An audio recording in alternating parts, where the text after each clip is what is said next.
Ford Mustang GTD recently became the first American car to smash the 7-minute barrier at the Nürburgring. Despite cold conditions and in places a slightly damp surface, the 815 horsepower Mustang recorded a 657.685 with Dirk Muller at the wheel. The naysayers will scoff that a 992 GT3 RS outgunned by nearly 300 horsepower is nearly 8.5 seconds down the road, but we say getting a Mustang to this sort of time is borderline miraculous. Which is why we visited Ford's technical partner, Multimatic Special Vehicle Operations in Toronto, Canada, to take a much closer look at this completely new breed of Mustang. Multimatic, who by the way also make the AMG 1 hypercar for Mercedes, the Aston Martin Valkyrie AMR Pro and Porsche's 963, which races in IMSA, WEC and at Le Mans. They're also a trusted partner for Ferrari, providing suspension for the 296 and Purosangue, and they supply pretty much the entire F1 grid with their spool valve damper technology. But their ties with Ford are also really strong. They developed the third generation GT, the road car and the race car, and they took Ford back to the top step at Le Mans with a GTE Pro class win in 2016.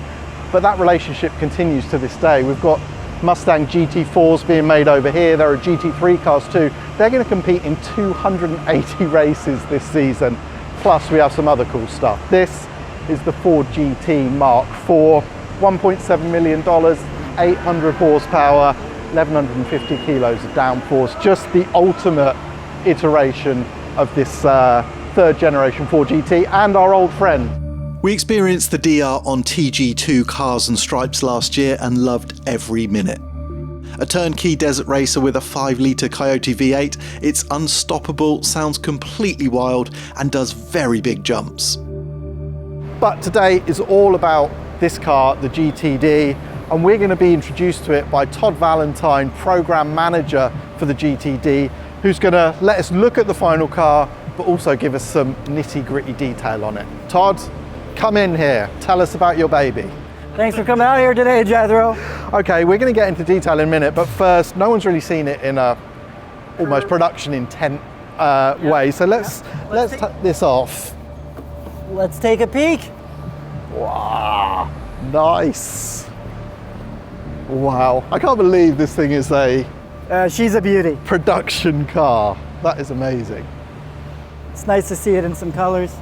Okay, so, wow, it looks crazy, doesn't it?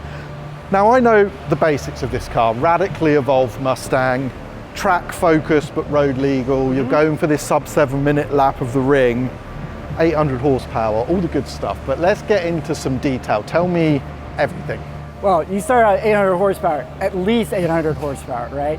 So starting off with the engine, it starts off with a 5.2 supercharged, V8. Yep. And we're able to achieve that 800 plus horsepower by really managing the intake and exhaust losses on this vehicle. So we got, a massive intake in the front, and then we've got a titanium exhaust in the rear to further reduce those losses. Since we shot this video, Ford has announced the final figures for this mighty dry sump engine.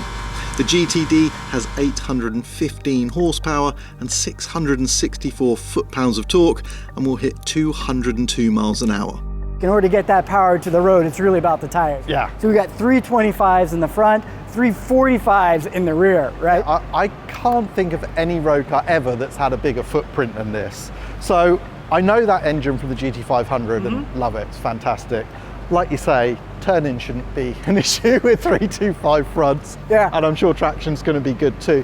But there's something new as well in that the transmission is now a transaxle, correct? Correct, right? So in order for us to really achieve that 50-50 weight distribution, we got an 8-speed DCT transaxle in the rear, right? So we got a high torque capacity transaxle in the rear, and it turns this thing into a track car, right? More so than any other Mustang before it.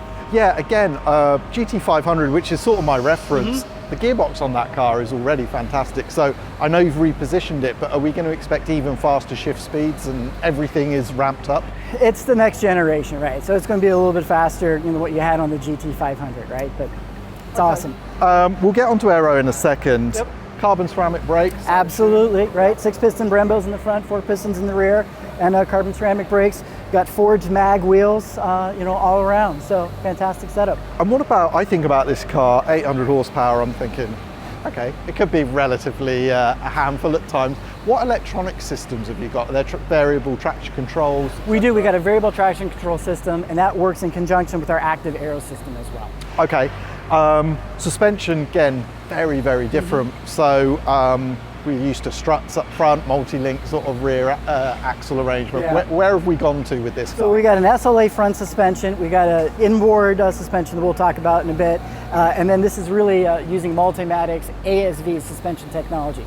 So we've got dual ride height, dual rate suspension, lowers it about 40 millimeters in the front, 30 millimeters or so in the rear, drops it down for track performance.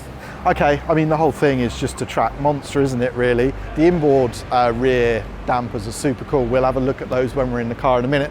But obviously, aero is king with this car. Absolutely. So take me through the aero. I think you have active aero on this as well as the stuff I can see. We do, we have active aero, and really this vehicle form follows function. When you take a look at the massive front fender vents, massive splitter in the front, right, and it all couples together with our active aero system. So we've got active aero in the front, flaps on the front to manage the airflow. We've got a full underbody floor, and then when we come back, really it's the rear wing, with the active aero and the drag reduction system. Yeah, this is quite a rear wing. So we've got the sort of swan neck, top mounted, supported wing, which is more efficient. But yeah, tell us about the active element of this. It doesn't do an air brake, it's more of the DRS. Correct, it's not active air brake, but what this is the drag reduction system. So you see this airfoil here will pivot up and down, for the drag reduction system. Okay, so as you can see, this is a comprehensive and unbelievably radical take on the Mustang. Todd, thank you for your time. Thank you. I'm now going to climb into this thing and get an impression of what it might feel like to be in the GTD. So it's Mustang radically evolved and distended on the outside, but the interior for the most part is, well, very Mustang-like. Although it has at least one very cool feature that showcases the engineering length sought to make this a proper GT3 RS rival. So this is the inboard pushrod operated adaptive spool valve suspension setup, and it looks glorious. It really is an engineering artwork. It certainly raises the whole level of how this car feels. I love that. I think that's a genius idea. Now we get to the rest of it, and like I said, it is basically Mustang in here. There's some trick bits. The steering wheel is basically the same size and shape as the standard car. This is proper carbon fiber on the wheel. This is still a prototype, so we've got a big kill switch here. You will not get that on your car. I would quite like it actually. There are some really cool things. So these gear shift paddles, so 8-speed transaxle, I mean that's pretty cool, isn't it already? But the gear shift paddles are 3D printed titanium, and the titanium is sourced from decommissioned F-22 fighter jets. So that's quite good, isn't it? And you also get the same material around the gear selector down here. Again, it's all pretty similar to Mustang, but we do have a track mode down here. We have a favorites mode, there's traction control, there's also a nose lift that I can see. And then on the steering wheel, I've got an exhaust button, a suspension button, and then there are modes. Now, I don't know if I'm allowed to find out what all those modes are, but I'm going to start the car and then cycle through the button and see what it says. They haven't told me what they are, so let's start it.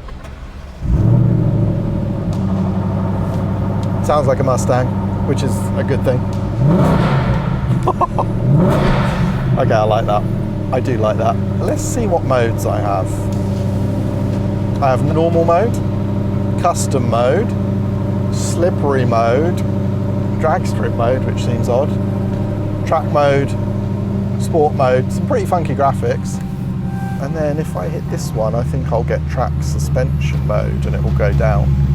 This GT-style ride height system hasn't been talked about much, but should give great flexibility and completely change the game for the GTD on smoother tracks. Although it appears to even use this mode on the Nürburgring. Things that I am disappointed about, the seats feel okay, but I want a carbon fibre shell bucket seat really for that money. I'd also quite like the option of a cage of some description, just to give me that like super special track vibe. So nobody is buying a GTD for the interior. but the car is captivating and fascinating. Can it really be as effective and exciting as a GT3 RS? It would be a hell of an achievement if it even gets close. But yeah, that's the GTD on the inside. I like that. That bit feels special.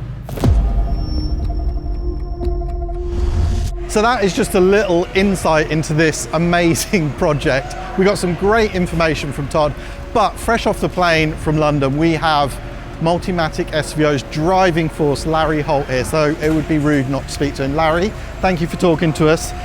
We've got loads of great details already on this car, but I want you in 60 seconds to tell everyone why they should want a Mustang GTD.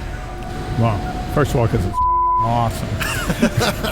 It's going to be the most hot-rodded Mustang hot rod ever.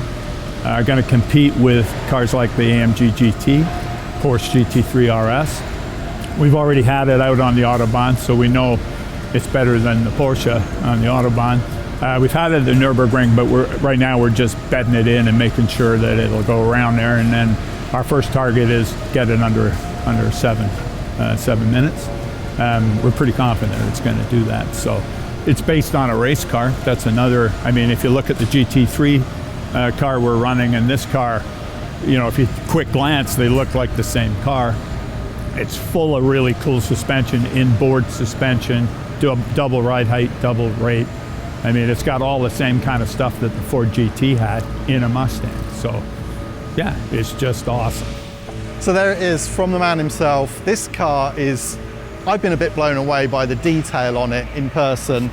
Can't wait to drive it. And as he said, it's going to be awesome.